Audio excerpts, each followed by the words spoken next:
Madam నమస్తే, మీ పేరండి? సరస్వతి అండి. నేను అడ్వకేట్ అండి.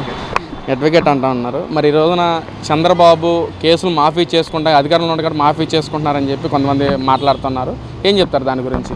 మాఫీ చేయించుకోవడానికి ఏమి ఉండదండి. దాని మీద సాక్ష్యాలు ఆధారాలు ఇట్లా మీరు చెప్పిన తర్వాత మాఫీ చేయించుకునే అంత ఈజీ కాదు. అది ఏమి కేసులు అనేది ఒకసారి కేసు ఫైల్ అయిన తర్వాత మాఫీ చేయించుకోవడానికి ఏదో అధికారం యూజ్ చేసి చేయడానికి ఎవరు న్యాయస్థానం అనేది ఎవరి చేతిలో పప్పెట్స్ కాదండి. అక్కడ ఉన్న సాక్ష్యాధారాలు కేసు పెడితే అది ప్రొసీడింగ్స్ అయిన తర్వాత అది నిజమా కాదా అనేది జరుగుతూ ఉంటుంది. అంతేగాని మాఫీ చేయమని ఎవరు రికమెండ్ చేసినంత మాత్రం కేసులు ఏమి మాఫీ అయిపోవు. దాంట్లో ఆధారాలు ఆ నిరాధారాలు అని తెలిసిన తర్వాత కేసులు ఇదే అవుతాయి. కానీ ఆయన ఏదో పవర్లో ఉన్నారు కదా అని రికమెండ్ చేసి చేయటం అనేది అబద్ధం. ఇలాగ తప్పుడు ప్రచారం చేసి సాధారణంగా ఆపోజిషన్ పార్టీ అంటే ఇలాంటి వాక్యాలు వస్తాయి, వారి మీద అభియోగాలు వస్తాయి, మాఫీ చేయించుకుంటున్నారు అనేది.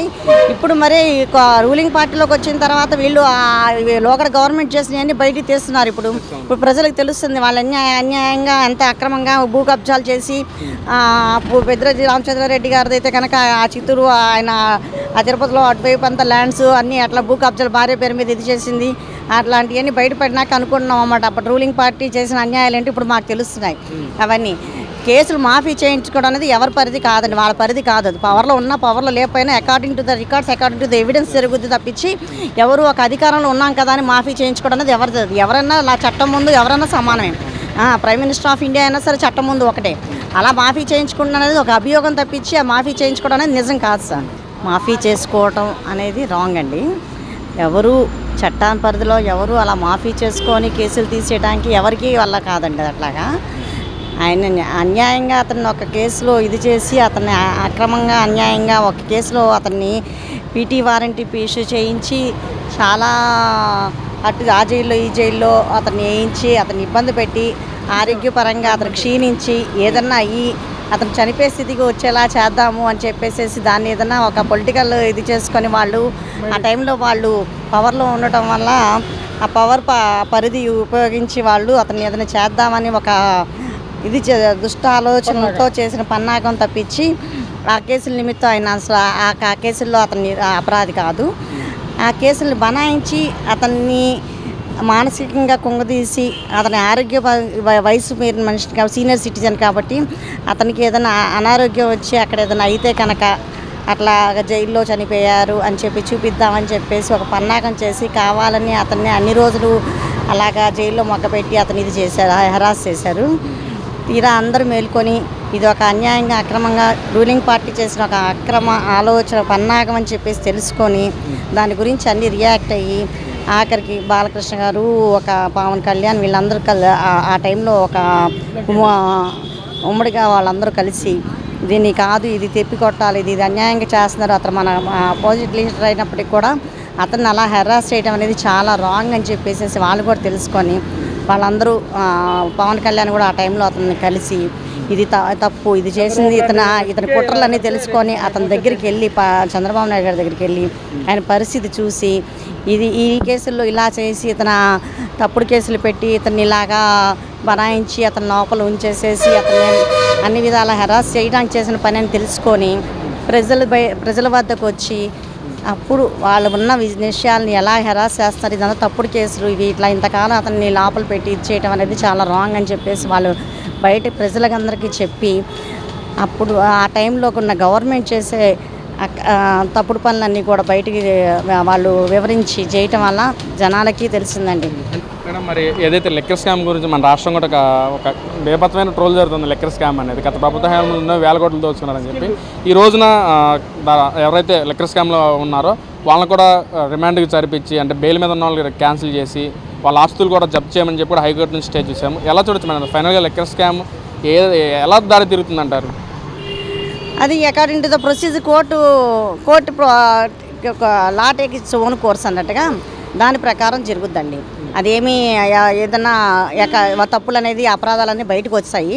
ఆ స్కామ్లో ఎవరెవరు ఉన్నారో ఒక్కొక్కరిని బయటికి తీస్తున్నారని అది కనుక బయటకు వచ్చి అందరినీ ఇది చేసేది అంటే వాళ్ళు చేసిన దాంట్లో వాళ్ళు స్కామ్ చేసిన అమౌంట్ గురించి మరి అక్రమార్జితంగా చేసేసి గబాబా ఆస్తులు కొనేసేసుకొని అక్కడ ఇక్కడ ఇన్వెస్ట్మెంట్స్ చేశారు కాబట్టి అది ప్రాపర్టీస్ని ఇచ్చేయమని చెప్పేసి ఇచ్చేయమని చెప్పేసి వీటి మీద అడుగుతున్నారు. రేపు వీళ్ళ అపరాధులు వీళ్ళు ఇంత స్కామ్ చేశారు, ఇంత డబ్బు ఇది చేశారని చెప్పినా కూడా ఆ డబ్బు మనం తిరిగి పొందడానికి ఏమి అవకాశం లేనప్పుడు ప్రాపర్టీలని వాటి మీద అటాచ్ చేసేసి అవన్నీ సీజ్ చేయమనేది జరుగుద్ది. కాకపోతే టైం బీయింగ్ మాకు ఇప్పుడు అప్పుడు ఇది ఉండదు కాబట్టి ముందుగానే ప్రాపర్టీస్ వాళ్ళు అక్రమంగా ఆర్జించిన ఆ టైంలో ఆర్జించిన ఆస్తులని వాటిని జప్తు చేయించుకొని కోర్టు కనుక వాళ్ళ పరిధిలో ఇది చేసుకోకపోతే కనుక తర్వాత వాళ్ళు అపరాధులను తెలిసినా కూడా డబ్బు ఏమి తిరిగి రాదండి గవర్నమెంట్కి తిరిగి. ఇదంతా గవర్నమెంట్ సొమ్ము, అదంతా వాళ్ళు కబ్జా చేసిన ల్యాండ్స్ అవన్నిటి దానికి సంబంధించి ట్రాన్సాక్షన్స్ చేసినవి చాలా ఫ్రాడ్ చేశారని నిదానంగా బయటకు వచ్చినాయి ఆ విషయాలని. అందుకని ముందుగానే దాని ప్రాపర్టీ వాటికి సంబంధించిన వాళ్ళ ప్రాపర్టీస్ అవి సీజ్ చేయడం అనేది సబబు.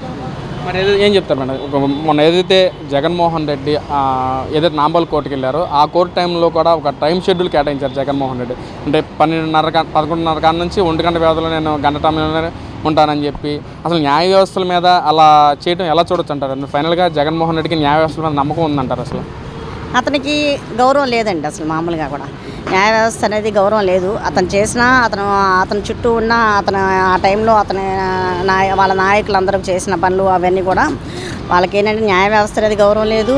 ప్రజలు అనేది ఏదో ఒక బిస్కెట్ పడేస్తే కనుక మనకు ఓట్లు వేస్తారు అన్నట్టుగా పాలసీస్ కూడా అలా పాస్ చేశారు ఆ టైంలో. ఆ ఉచిత అవి చూసి ప్రజలు కూడా ఏదో మాకేదో చాలా మేలు చేస్తాడు రాజశేఖర రెడ్డి కొడుకు కాబట్టి ఏదో చేద్దామని చెప్పి చేస్తాడు, మాకేదో బెనిఫిట్ చేస్తారని పాపం ఒక ఆశతో ఓట్లు వేశారు. ఆ తర్వాత సబ్సిక్వెంట్గా తెలిసింది వాళ్ళు అతనికి న్యాయ వ్యవస్థ అంటే కాదు కదా, ఎవరి మీద గౌరవం లేదు.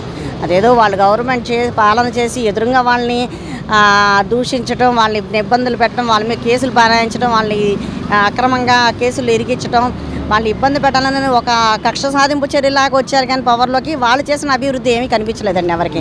ఇట్లా న్యాయ వ్యవస్థ అంటారు. అసలు ప్రజల మీద గౌరవం లేదు. అతను ఎంతగా ఒక నాయకుడిని ఎన్నుకున్న ప్రజల మీద గౌరవం లేదు అతనికి. ఇంక న్యాయ వ్యవస్థ మీద ఏం గౌరవం ఉంటుంది? న్యాయ వ్యవస్థకు దడుచుకునేవాడైతే అట్లాంటి పనులు కానీ భూ కబ్జాలు రేపు వాళ్ళ కాకపోతే రేపైనా సరే ఈ స్కామ్లన్నీ బయటకు రాదా, ఈ ల్యాండ్స్ అన్ని మేము ఎంత కబ్జా చేస్తున్నాం ఇవన్నీ మనకి రేపు ఎప్పుడైనా చుట్టుకొని పార్టీకి అప్రతిష్ట పాలవుతామని చెప్పేసి ముందుగా కాషన్ ఇచ్చుంటే ఇట్లాంటి పనులన్నీ చేస్తారండి వాళ్ళ నాయకుల వాళ్ళ పార్టీలో ఉన్న వాళ్ళందరూ. అంటే వాళ్ళకి ఏం జరిగితే చూద్దాం అన్నట్టుగా ఒక ధైర్యంతో మేము ఏదైనా పాలసీస్ మార్చగలము, ఇలా పాలసీస్ పాస్ చేయగానే జనాలు మన వైపు ఇదే మొగ్గుతీ పడిపోయి బిస్కెట్లు వేసినట్టుగా మనమే పడిపోయి మనం అంటే ఫేవర్గా ఓట్లు వేస్తారని ఒక ధైర్యంతో వాళ్ళు చేసిన పనులు. కాబట్టి న్యాయ వ్యవస్థ అంటే అసలు ఎటువంటి ఇది లేదండి వాళ్ళకి. న్యాయ వ్యవస్థను అంటే గౌరవం ఉన్నవాళ్ళు కానీ రేపు ఇవాళ కాకపోతే రేపైనా సరే ఇవన్నీ బయటకు వస్తాయి, మనకి శిక్ష పడుతుంది భయం ఉన్న వాళ్ళైతే అలాంటి పనులు చేయరండి. ఆ న్యాయ వ్యవస్థ అనేది కాదు, దేని మీద గౌరవం లేదు అతనికి. కనీసం అసలు ఆ ఓటు అనేది అంత పవిత్రంగా యూజ్ చేసుకుంటారు. దాన్ని ఇలాగ మనకి ఇచ్చారు, మనం నమ్మి మనం ఎలా వాళ్ళని ఇది చేయాలి, పరిపాలన ఎలా చేయాలి, మెయిన్ అడ్మినిస్ట్రేషన్ ఏం చేశారండి? సరే ఆ పార్టీ ఈ పార్టీ పక్కన పెడితే అడ్మినిస్ట్రేషన్ అనేది డెవలప్మెంట్ కావాలి మనకి. అడ్మినిస్ట్రేషన్ అనేది పక్క రాష్ట్రాలన్నీ డెవలప్ అవుతున్నాయి, మనం ఇంకా 10 సంవత్సరాలు వెనకబడిపోయాం. కానీ ఈయన చేసిన దురాగతాలకి అన్నిటికీ మనం అడ్మినిస్ట్రేషన్ ఇంకా ఇదైపోయింది. కానీ డెవలప్మెంట్ ఎక్కడుంది, అడ్మినిస్ట్రేషన్ ఎక్కడుంది? ఎవరైనా ఒక గుడ్ అడ్మినిస్ట్రేటర్ని చూస్తున్నాం కానీ వెనకాల ఉన్న జెండాన్ని మేము ఎవరు అడగట్లేదండి. అడ్మినిస్ట్రేషన్ చేసి ప్రజలకి ఎట్లా ఇబ్బందులు పాలు చేయకుండా వాళ్ళకి అన్ని వసతులు కలిగించాలి, అన్ని సుపరిపాలన కోసం చూసాం. కానీ ఒక జెండా అలాంటిది ఇలాంటిదని ఎవరు కామెంట్ చేయరు. నువ్వు గుడ్ అడ్మినిస్ట్రేటర్గా ప్రూవ్ చేసుకుంటే మళ్ళీ వచ్చేవాడేమో, నువ్వు చేయలేదు కాబట్టి ఎవరు నేను ఎన్నుకోలేదు మళ్ళీ. అంతేగాని is not a good administrator. తండ్రి దగ్గర నుంచి నేర్చుకుంది నువ్వు అడ్మినిస్ట్రేషన్, ఆయనకు వచ్చిన అడ్మినిస్ట్రేషన్ కూడా నువ్వు చేయలేకపోయావు. కనీసం ఏదో కక్ష సాధింపు పరిపాలన చేశాడు కానీ ఉన్నంతకాలం ఇదేంట్లో ఏ ఫీల్డ్లోనూ డెవలప్మెంట్ అనేది చేయలేదండి అతను.